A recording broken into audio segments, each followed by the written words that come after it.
I told you all that I was the greatest of all time. I'm still the greatest of all time. I'm gonna float like a butterfly and sting like a bee. Before the world knew his name, before the chants, the cheers, the championship belts, there was a boy in Louisville, a boy with a stolen bicycle and a fire in his chest. His name was Cassius Marcellus Clay Jr., and the moment that bike disappeared, something else appeared in its place, a purpose. He was 12 years old when he stormed into the local police station, furious and trembling, vowing to beat up whoever took it. The officer there just happened to be a boxing coach. He smiled at the boy and said, "If you want to fight, you better learn how." That was the beginning, not of just a career, but of a movement. He trained with fury, but he spoke with rhythm. He punched fast, but he dreamed faster. And while other kids imagined trophies, Cassius imagined greatness, not just for himself, but for everyone who had ever been told they were less. By the time he reached 18, he was flying across oceans, representing a country that still didn't see him as equal. And yet, he won gold in Rome, with a smile, with a swagger, with the kind of ease that made everything seem inevitable. He wore that medal like a crown, but he also wore the truth, that even champions aren't shielded from injustice. Back home, doors still closed, counters still said whites only, and that gold around his neck, it didn't change the world, not yet, but it planted something deeper, a question, a mission, a defiance. The boy with the missing bike had become a young man with a cause, and the world, whether it was ready or not, was about to meet the loudest, boldest, most fearless voice it had ever heard in a boxing ring. Cassius Clay wasn't just a fighter, he was a poet with gloves. He danced with his feet and stung with his tongue. Reporters scoffed, opponents laughed. But inside the ring, he was pure rhythm, a hurricane in silk. When he stood across from Sonny Liston in 1964, no one expected him to last. Liston was mean, Liston was feared, Liston was the monster under boxing's bed. And Cassius, he was all talk, or so they thought. But from the opening bell, the world saw something different. Not just speed, not just strategy, but a kind of belief. A belief that this kid wasn't just fighting for a title, he was fighting for history. Round after round, Cassius moved like smoke. Liston couldn't touch him. And when the moment came, when the giant didn't rise from his corner, the world gasped. The kid had done it. He had shaken the planet. "I am the greatest," he roared. And in that moment, it didn't sound like arrogance. It sounded like prophecy. Then came the transformation. Cassius Clay was no longer his name. He was now Muhammad Ali, a name given, not taken. A name that meant one who was worthy of praise. People didn't understand. They called him divisive. They called him ungrateful. But Ali had chosen his path, not just in boxing, but in life. He joined the Nation of Islam. He spoke about race, about pride, about power. He refused to be silent, refused to be safe. He knew that being great wasn't just about winning. It was about standing for something. And Ali, he stood taller than most ever dared. In 1967, they asked Muhammad Ali to go to war. Not in the ring, but in Vietnam.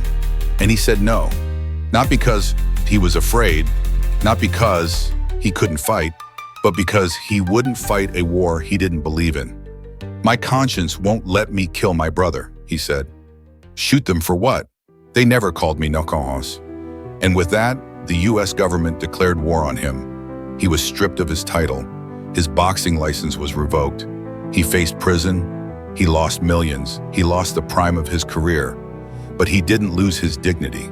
For 3.5 years, Muhammad Ali couldn't box. But he didn't stop swinging. He spoke on college campuses. He marched. He challenged America to look in the mirror. And though the ring was silent, his voice boomed louder than ever, because Muhammad Ali understood something few ever do, that sometimes greatness isn't about what you win, it's about what you're willing to lose for what's right. They painted him as a traitor, but history painted him as a hero. And when the courts finally overturned his conviction, when he returned to the ring, it wasn't just about boxing anymore. It was about a man who had been broken, battered, and banned, and still came back. Not just as a champion, but as a symbol of resistance, a symbol of black pride, a symbol of what it means to fight with principle, even when the cost is everything. When Muhammad Ali returned to boxing, the world held its breath. Would he still have the speed, the magic, the mouth? His first fights back were tough. Rust clung to his legs. Time had taken its toll. But Ali's fire burned as hot as ever. He stepped into the ring with Joe Frazier, two unbeaten legends, the fight of the century. And for the first time, Ali fell. He lost, but he didn't retreat. He didn't fade. He studied. He trained. He rebuilt. And in 1974, he traveled to Zaire for the Rumble in the Jungle.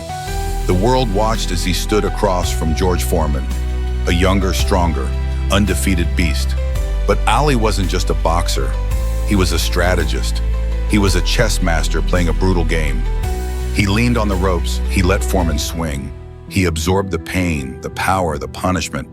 And then, in the 8th round, he struck. With a flurry of fists and fury, he dropped Foreman. And just like that, at 32 years old, after being exiled, doubted, and dismissed, Muhammad Ali was once again the heavyweight champion of the world. It wasn't just a victory, it was a resurrection. The world didn't just cheer, it believed. By now, Ali was more than a fighter. He was a global icon. He shook hands with kings, he sat beside revolutionaries. He inspired the oppressed.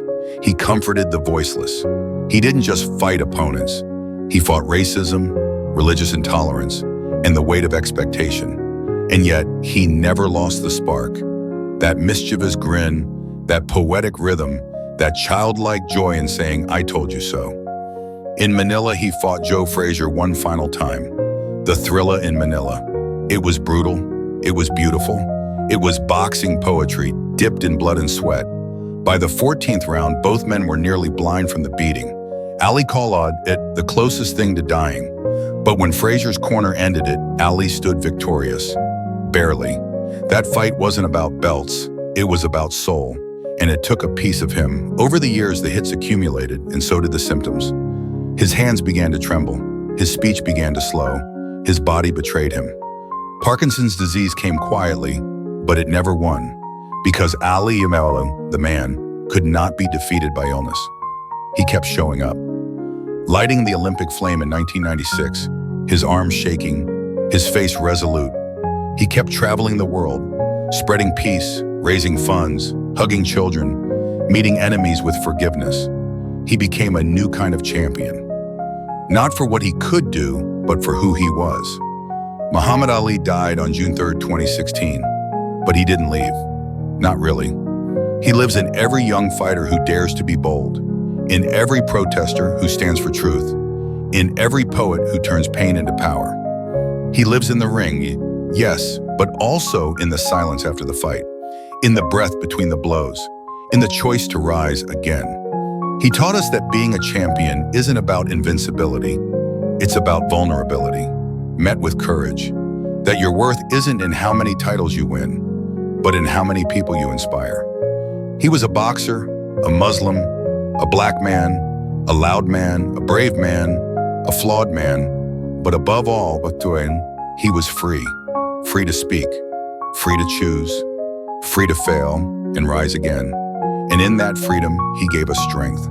So as the bell tolls, as the lights dim, as his voice fades into memory, his legacy rises, not in stone, but in motion, not in silence, but in echo, because legends don't rest, they reverberate.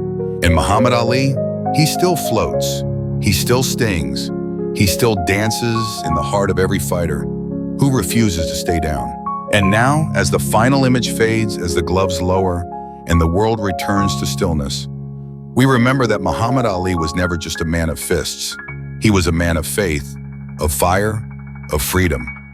He fought not just to win, but to awaken something in us, a belief that no voice is too loud, no dream too bold, no fight too great, that even one man, a boy from Louisville, can shake the world. This was more than boxing. This was truth in motion. He came, he spoke, he fought, and in doing so, he became unforgettable. The greatest.